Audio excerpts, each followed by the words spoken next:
So ఇలాంటి మోసాలు ఎలా జరుగుతాయి మేడం? అదే సింపుల్. ఎక్కడైనా ఒకటే ప్రాసెస్. సోషల్ మీడియా యూజ్ చేసుకుంటా అంటారు. ఇప్పుడు క్రిప్టో కరెన్సీ వీటికి సంబంధించింది ఏంటంటే పర్టికులర్లీ కొన్ని గైడ్ లైన్స్ లేవు. సో క్రిప్టో కరెన్సీ ఒకప్పుడు మనకు తెలుసు బ్యాన్ చేసి ఉండరు. అయినా కూడా దానికి బ్యాన్ చేసే కంటే ముందు చాలామంది ఇన్వెస్ట్ చేసారు. వాళ్ళు ఇప్పుడు ఈ మధ్యలో లాభం పొందడం కూడా చాలామంది చూస్తున్నాం. బట్ ఏంటంటే వీళ్ళ స్పెసిఫికలీ వీటికి సంబంధించిన పర్టికులర్లీ గైడ్ లైన్స్ అని లేదు, ఒక రెగ్యులేషన్, ఒక చెకింగ్ అనేది లేదు. దానివల్ల ఏంటంటే మోసాలు చాలా పెరిగిపోతున్నాయి. అండ్ ఫిల్టరేషన్స్ లేవు. ఎట్లాంటి ఇది జెన్యనా, ఇది లెజిటా కాదా అనే దానికి ఫైండ్ అవుట్ చేసుకోవడానికి చాలా ఇబ్బంది అవ్వడం వల్ల ఏదంటే అది నమ్మడం వల్ల మోసాలు అనేది చాలా పెరుగుతున్నాయి. సో ఏదైనా సరే మీరు ఫస్ట్ థింగ్ ఏంటంటే ఏదైనా ఇన్వెస్ట్ చేస్తా, ఇప్పుడు ఇట్లాంటి ప్లాట్ఫామ్స్లో కనుక మీరు ఇన్వెస్ట్ చేసే కంటే ముందు సెబీ లైసెన్స్ ఉందా లేదా ఫస్ట్ చెక్ చేసుకోండి. ఆ కంపెనీ బ్రాండ్ నేమ్ కొడితే మీకు ఆ సెబీ లైసెన్స్ ఉన్నదా లేదని గూగుల్లో కొట్టి చూస్తే మీకు తెలిసిపోతుంది. ప్రతిదీ కూడా గూగుల్లో మీకు అవైలబుల్ ఉంటుంది. సెబీ గైడ్లైన్స్కి తగ్గట్టు వాళ్ళు ఉన్నారా లేదా అని చూసుకోండి. ఆర్బీఐ గైడ్లైన్స్ బట్టి ఉన్నారా లేదా చూసుకోండి. ఒకవేళ అది కంపెనీ అయి ఉంటే మాత్రం ఆర్ఓసి అంటే రిజిస్టర్ ఆఫ్ కంపెనీస్లో వాళ్ళు రిజిస్టర్డ్ అయ్యి ఉన్నారా లేదా చూడండి. ఆర్ఓసీని కొడితే మీకు గూగుల్లో కూడా మీకు డీటెయిల్స్ అనేది వస్తుంది. సో ఇలాంటివన్నీ కూడా మీకు చెక్ చేసుకున్న తర్వాత మీకు జెన్యూన్ సైట్ అనిపిస్తే తప్ప మీరు అందులో ఇన్వెస్ట్ చేయొద్దు. అన్ని చెకింగ్ చేసుకొని పెట్టిన తర్వాతనే మీరు అందులోకి వెళ్ళండి. లేకపోతే మాత్రం మోసాలు ఖచ్చితంగా జరుగుతాయి. సో ఈ చెక్ పాయింట్స్ అన్నీ కూడా చూసుకోండి. ఈ check box tick tick tick చేసుకుంటూ వెళ్ళండి. అది ఓకే అంటే మాత్రం జెన్యూన్ సైట్ అన్నట్టు. సో ఈ రకమైన డిజిటల్ మోసాలు ఏవైతే ఉన్నాయో సైబర్ నేరాల చట్టం అనేది ఎలా పనిచేస్తుంది వీటి మీద మేడం? ఇదేంటంటే సైబర్ క్రైమ్స్ అన్నీ కూడా ఐటీ యాక్ట్ అంటే ఇన్ఫర్మేషన్ టెక్నాలజీ యాక్ట్ 2000 బట్టి దానికి 66D అన్నీ కూడా అట్రాక్ట్ అవుతాయి. అంటే వీటికి సంబంధించి ఏదైనా స్కామ్స్ అయితే మాత్రం ఒకవేళ వాళ్ళు ప్రూవ్ అయినాడు 3 years దాకా జైలు శిక్ష పడే అవకాశాలు ఉంది ఐటీ యాక్ట్ కింద. అండ్ ఐటీ యాక్ట్తో పాటు ఐపీసీ కూడా యాడ్ అయిపోతుంది. అంటే ఈ ఐటీ యాక్ట్తో పాటు అది కూడా యాడ్ అవుతుంది. సో ఈ సైబర్ క్రైమ్ సంబంధించిన ప్రతిదీ కూడా వీటికి ఐటీ యాక్ట్కే వస్తుంది. అండ్ ఇది కాకుండా ఈవెన్ కన్స్యూమర్ ప్రొటెక్షన్ యాక్ట్ కూడా ఉంటుంది. సో ఇవన్నీ కూడా ఈ సెక్షన్స్ కింద వీళ్ళకి పనిష్మెంట్ అనేది వస్తుంది. ఫైన్, పనిష్మెంట్, లేదా ఆర్ దిస్ ఆర్ దాట్, లేకపోతే రెండు కలిపి కూడా పడే ఛాన్సెస్ ఉన్నాయి. సో బేసికల్ ఏంటంటే ఫైన్ ప్లస్ శిక్ష 3 ఏళ్ల దాకా పడే ఛాన్సెస్ ఉన్నాయి. ఓకే, ఇలాంటి పెట్టుబడి మోసాలను నియంత్రించడానికి ప్రభుత్వంతో పాటు ప్రజలు ఎలాంటి జాగ్రత్తలు తీసుకోవాలి? బీ కాషియస్, జాగ్రత్త వహించడం. ఇంత మించి నేను సింపుల్గా చెప్పలేను. ఎందుకంటే మీరు ఎంత జాగ్రత్తగా ఉంటే, మీరు ఎంత కేర్ఫుల్ ఉంటే అంత మోసాలు తక్కువైతాయి. ఏదో half minded, absence of mind బట్టి మీరు వెళ్ళి దానిలో అంటే ఇట్లా లాభాలు చూపించగానే గొప్ప ఇవి చూసేసి ఏదో మీరు అట్రాక్ట్ అయిపోయి ఏదో మ్యాజికల్ ఫిగర్స్ చూపిస్తూ ఉంటే దానికి అట్రాక్ట్ అయిపోయి ఇన్వెస్ట్ చేయొద్దు. ఎప్పుడైతే మ్యాజికల్ ఫిగర్స్ చూపించిండ్రో అప్పుడే మీరు ఖచ్చితంగా డౌట్ తీసుకోవాలి, ఇదేదో తేడా కొడుతుంది, ఫిషీ ఉంది అని చెప్పేసి. సో జస్ట్ బీ కేర్ఫుల్ అంతే.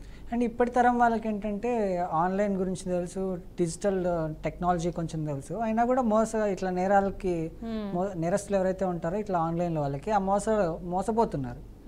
సో మోసగాళ్ళ ఒక పనితీరు, వాళ్ళ మైండ్ సెట్ ఎలా ఉంటుంది మేడం? ఇప్పుడు వీళ్ళు ఏంటంటే అట్రాక్ట్ చేసేదే ఎడ్యుకేటెడ్ పీపుల్ని. ఎందుకంటే ఈ ట్రేడింగ్ ఇవన్నీ కూడా ఎడ్యుకేషన్ ఉన్న వాళ్ళు, చదువు వచ్చిన వాళ్ళే, ఇంటర్నెట్ నాలెడ్జ్, ఇంటర్నెట్ ఎడ్యుకేషన్ ఉన్న వాళ్ళే, టెక్ ఎడ్యుకేషన్ ఉన్న వాళ్ళని వాళ్ళు టార్గెట్ చేస్తున్నారు. బికాస్ ఇవన్నీ కూడా మనం చేసేది సోషల్ ప్లాట్ఫామ్స్ అవుతూ ఉంటాయి కాబట్టి వాళ్ళని టార్గెట్ చేస్తారు. But main target will be like women, అంటే ఆడవాళ్ళు ఉంటారు, సీనియర్ సిటిజన్స్ ఉంటారు, యూత్ ఉంటారు, వీళ్ళందరినీ కూడా టార్గెట్ చేస్తూ ఉంటారు. అండ్ వీళ్ళకి ఏంటంటే మనకి ఎంత లెజిట్గా అనిపిస్తాయి అంటే వాళ్ళు చేసేటివి కూడా అరే కొంచెం కూడా డౌట్ రాదు, అంత ఏమంటారు అంత జెన్యున్గా చేసి చూపిస్తూ ఉంటారు. సో వీళ్ళందరూ కూడా ఎంత టెక్ సావీ ఉన్న వాళ్ళు కూడా మోసపోతారు. అన్నీ తెలిసిన వాళ్ళు కూడా మోసపోతారు. ఎందుకంటే సింపుల్ రీజన్ అత్యాశకు పోవద్దు, మోసపోతారు. ఇదే కాదు, ఎక్కడైనా అత్యాశ పోయినాడు అది మోసమే. ఇంకా అంటే ఇప్పుడు ప్రజెంట్ ఉన్న జనరేషన్ పిల్లలు కానీ ఇప్పుడు మీరు అన్నట్టు బీటెక్కి సంబంధించినటువంటి పిల్లలకి జాబ్స్ ఇప్పుడు ఎక్కువ లాస్ అవుతున్నారు, తీసేస్తున్నారు, జాబులు ఇవ్వట్లేదు అని చెప్పేసి కూడా ఉంటారు. ఇలాంటి స్కామ్స్ వీళ్ళని ఆసరాగా తీసుకొని సైబర్ నేరగాళ్ళు అంటే ఎలా స్కామ్ చేస్తున్నారంటే బీటెక్ వాళ్ళకి బ్యాక్ ఎండ్లో జాబ్లు ఇప్పిస్తామని చెప్పేసి ఇలా కూడా జరుగుతున్నాయి. సో వీళ్ళు ఎలాంటి స్టూడెంట్స్ మెయిన్గా ఎలాంటి జాగ్రత్తలు తీసుకోవాలంటే? వీక్నెస్ మీద కొడుతున్నారు కదా.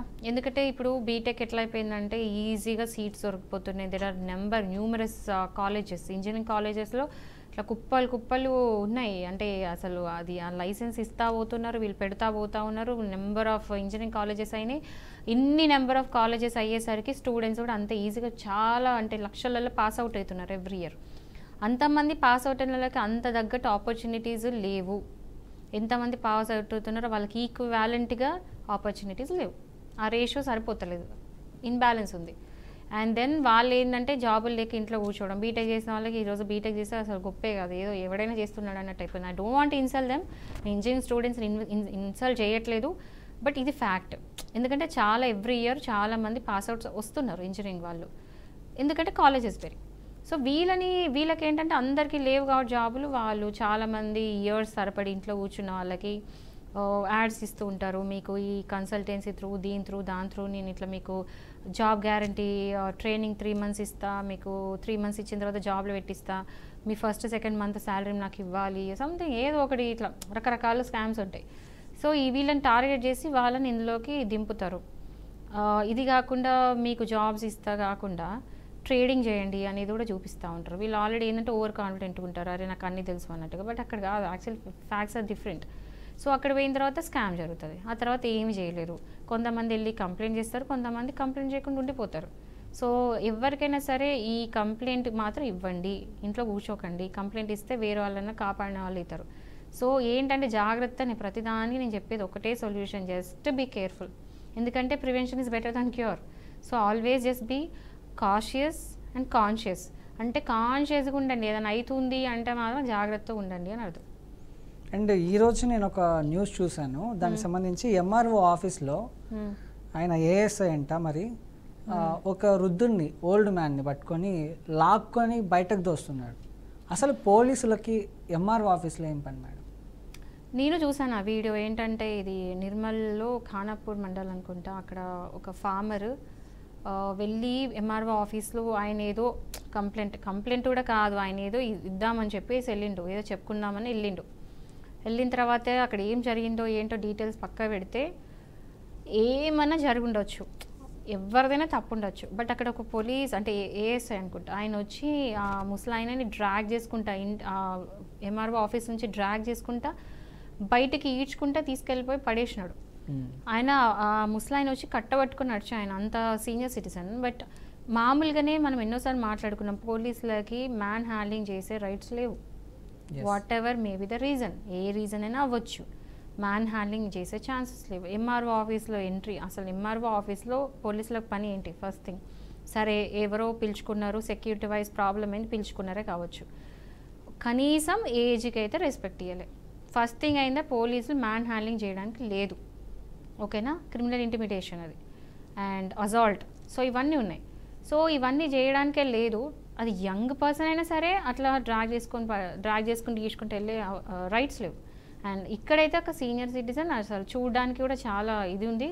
సో తీసుకెళ్ళాలి గడేయముడు, అదంతా కూడా ఆయన సస్పెండ్ చేసిండ్రని చెప్పేసి న్యూస్ వచ్చింది. సో అంటే ఇట్లాంటి కండిషన్స్లో ఎవరైనా సరే పోలీసులు కనుక మిస్బిహేవ్ చేస్తున్నారంటే ఫస్ట్ మీరు చేయాల్సింది ఒక పని ఏంటంటే, వెళ్ళి వాళ్ళ సీనియర్ ఎవరైతే సీనియర్స్ ఉంటారో వాళ్ళకి కంప్లైంట్ పెట్టడం, ఎస్పీకో ఎవరికో ఒకరికి కంప్లైంట్ పెట్టడం.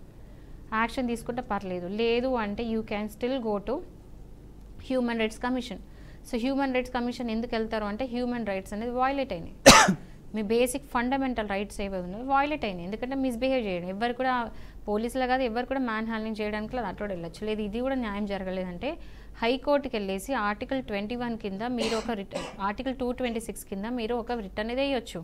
అక్కడ మీకు మీ రైట్స్ అనేది వాయిలేట్ అయింది, మీకు మీ మ్యాన్ హ్యాండ్లింగ్ అయింది, అసలు హ్యూమన్ రైట్స్ వాయిలేట్ అని చెప్పేసి కూడా మీరు వెళ్ళి కంప్లైంట్ అనేది పెట్టొచ్చు. సో ఇక్కడ ఈ జరిగిందని కూడా వీడియో వైరల్ అయింది కాబట్టి ఆల్రెడీ ఆయన సస్పెండ్ చేసేసి, బట్ ఇట్లాంటి వాళ్ళు ఖచ్చితంగా శిక్షించాలి. సస్పెన్షన్ ఒకటే కాదు, ఒక నార్మల్ పర్సన్కి ఎట్లాంటి శిక్ష పడుతుందో ఈ పర్సన్ కూడా అట్లా పడేస్తే ఇంకోసారి ఇట్లాంటి ఇన్సిడెంట్స్ రిపీట్ కావని అనుకుంటున్నాను. సో ఇట్లాంటి పర్సన్స్ని ఎంకరేజ్ చేయొద్దు. ఇట్లా ఇంకా వైరల్ అయితే వేరే వాళ్ళు చేయకుండా ఉండాలి, ఈ ఇన్సిడెంట్ మళ్ళీ రిపీట్ కావద్దు. ఎందుకంటే అక్కడ ఎవరైనా కానీ ఒక వయసుకైతే రెస్పెక్ట్ ఇవ్వాలి కదా, రెస్పెక్ట్ ఇవ్వకుండా అట్లా చేయడం చాలా తప్పు అది. ఓకే, మళ్ళీ టాపిక్లోకి వెళ్దాం. సో ఇన్వెస్ట్మెంట్ చేసుకునే వాళ్ళు అంటే మోసాల్లో కొంతమంది వాగ్దానాలు ఇస్తూ ఉంటారు, నెలకి 10% లాభాలు వస్తాయని చెప్పేసి. చట్టపరంగా 10% లాభాలు అనేవి చట్టంలో ఉన్నాయంటారా? లేదు. ఆర్బీఐ అనేది సెట్ చేస్తుంది హౌ మచ్ అనేది, లాభం ఎంత, ఇంట్రెస్ట్ రేట్ ఎంత, ఇదంతా కూడా ఆర్బీఐ గైడ్ లైన్స్ అనేది ఒకటి ఫామ్ చేస్తుంది, సెబీ కూడా ఫామ్ చేస్తుంది. సో దాని తగ్గట్టు ఆ గైడ్ లైన్స్ ప్రకారమే ఉండాలి. 10% ఉండనే ఉండదు, అది అన్యాయం అది. సో ఇవన్నీ అందుకే అంటున్నాయి, ఏదన్నా ఇట్లాంటివి ఉన్నాయంటే అసలు ఇల్లీగల్ అది. అంత 10% ఎవరు ఇవ్వరు, సెబీ చెప్పదు, ఆర్బీఐ చెప్పదు. సో చెప్పినప్పుడు వీళ్ళు ఎందుకు పెడుతున్నారు అనేది ఉంటుంది. సో ఏది కూడా ఇట్లాంటి నమ్మొద్దు. 10% అట్లాంటిది కంప్లీట్లీ ఇల్లీగల్. మీరు తీసుకోవడం కూడా ఇల్లీగల్, వాళ్ళు ఇవ్వడం కాదు, మీరు తీసుకోవడం కూడా ఇల్లీగల్ అవుతుంది.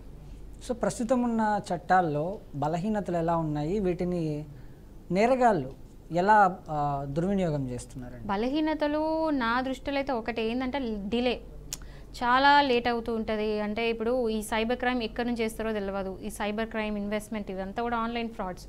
సో ఈ ఆన్లైన్ ఫ్రాడ్స్ జరిగేటప్పుడు ఏంటంటే వీళ్ళని పట్టుకోవడం చాలా కష్టం. ఎందుకంటే ఆ ఐపీ అడ్రస్ పట్టుకోవడము, వాళ్ళు ఎక్కడి నుంచి ఆపరేట్ చేస్తున్నారు, ఆల్మోస్ట్ వాళ్ళంతా క్రాస్ బార్డర్, అంటే బార్డర్ దాటి చేస్తూ ఉంటారు, వాళ్ళ ఆపరేషన్స్ చేస్తూ ఉంటారు. వాళ్ళని పట్టుకోవడం కష్టము. ఈ అకౌంట్స్ ఫ్రీజింగ్ ఇవన్నీ కూడా కష్టమవుతూ ఉంటాయి. సో ఏంటంటే కాంప్లికేటెడ్ ప్రాసెస్ అది. సో దానివల్ల డిలే జరుగుతుంది. తొందరగా మీరు కంప్లైంట్ పెట్టినా కూడా దొరికే ఛాన్సెస్ లేవు. మీ అకౌంట్ నుంచి ఏ అకౌంట్ డబ్బులు పోతే ఆ అకౌంట్లో డబ్బులు ఉండే, ఆ అకౌంట్ నుంచి ఇంకా మల్టిపుల్ అకౌంట్స్గా మనీ ట్రాన్స్ఫర్ అవ్వకుండా పోతుంటుంది. సో ఈ ఇన్వెస్టిగేషన్ పార్ట్ చాలా చాలా కాంప్లికేటెడ్ కాబట్టి దాని తగ్గట్టు టెక్నాలజీ ఉన్నా కూడా చాలా చాలా కాంప్లికేటెడ్ ప్రాసెస్ వల్ల నష్టం అనేది అవుతుంది. సో ఇట్లాంటి కొన్ని ల్యాగ్స్ ఉన్నాయి, అవన్నీ కూడా ఇమీడియట్గా యాక్షన్ తీసుకోవడం ఒకటి జరగాలి. అండ్ ప్రాసెస్ డిలే కాకుండా ఉన్నంత మటుకు ఇవన్నీ కూడా సార్ట్ అవుతాయి, ప్రాబ్లమ్స్ అన్నీ కూడా. సో ఫైనల్గా మీరు ఇచ్చే సజెషన్స్ ఏంటి యాజ్ అడ్వకేట్గా? ఎలాంటి జాగ్రత్తలు తీసుకుంటే మంచిదంటారు? జాగ్రత్తలు అయితే ఒక్కటే, నేను మళ్ళీ కూడా చెప్తున్నా, ఏదన్నా ఇట్లాంటి ఇన్వెస్ట్మెంట్ చేసేటప్పుడు ఫస్ట్ సెబీ కింద లైసెన్స్ ఉందా, ఎస్ఈబిఐ సెబీ లైసెన్స్ ఉందా లేదా, ఆర్బీఐ గైడ్ లైన్స్కి వాళ్ళు కరెక్ట్గా స్టిక్ ఆన్ అయినరా లేదా, ఆర్బీఐ గైడ్లైన్స్ ప్రకారం కరెక్ట్, అంటే ఇప్పుడు 10% అవి ఉన్నాయి కదా, అవన్నీ కూడా ఆర్బీఐ గైడ్లైన్స్ ఇస్తే దాని ప్రకారం ఉందా లేదా ఆన్లైన్లో చెక్ చేసుకోండి, గూగుల్లో. ఇది కాకుండా ఒకవేళ కంపెనీ ఇన్వెస్ట్ చేసుకుంటే ఆర్ఓసీలో చెక్ చేసుకోండి, ఆర్ఓసీలో ఆ కంపెనీ ఉందా లేదా. అందులో లేదంటే ఫ్రాడ్. ఎందుకంటే ఏ కంపెనీ అయినా కూడా రిజిస్టర్ అయి ఉండాలి, రిజిస్టర్ కాలేదంటే ఫ్రాడ్ కంపెనీ. సో ఆర్ఓసీలో వెళ్ళి మీరు చెక్ చేసుకోవచ్చు. ఇవన్నీ చేసిన తర్వాత కూడా మీకు నష్టమైంది అంటే వెళ్ళి సైబర్ క్రైమ్ బ్రాంచ్లో మీరు కంప్లైంట్ ఇవ్వచ్చు, కన్స్యూమర్ ప్రొటెక్షన్లో కంప్లైంట్ ఇవ్వచ్చు. బట్ అన్నిటికంటే ఇంపార్టెంట్, ఏదైనా స్కామ్ అలాంటివి జరిగితే మాత్రం టైం తీసుకోకుండా వెళ్ళి కంప్లైంట్ ఇవ్వండి. మీరు ఎంత తొందర కంప్లైంట్ చేస్తే మీకు అంత తొందరగా మనీ రికవర్ అవుతుంది. లేదు ఎంత డిలే చేస్తే అంత ప్రాబ్లం మీకే అవుతుంది. సో లేట్ చేయకండి, మీరు డిలే చేయకండి, అక్కడ మీకు జరగాల్సిన జస్టిస్ కూడా డిలే కాదు. మీరు లేట్ చేసేసి వేరే వాళ్ళని బ్లేమ్ చేయకండి. Okay, thank you madam, thank you so much. మీ విలువైన సమయాన్ని మా బీఆర్కే ప్రేక్షకుల కోసం కేటాయించి వాళ్ళకి సలహాలు సూచనలు ఇచ్చినందుకు ధన్యవాదాలు.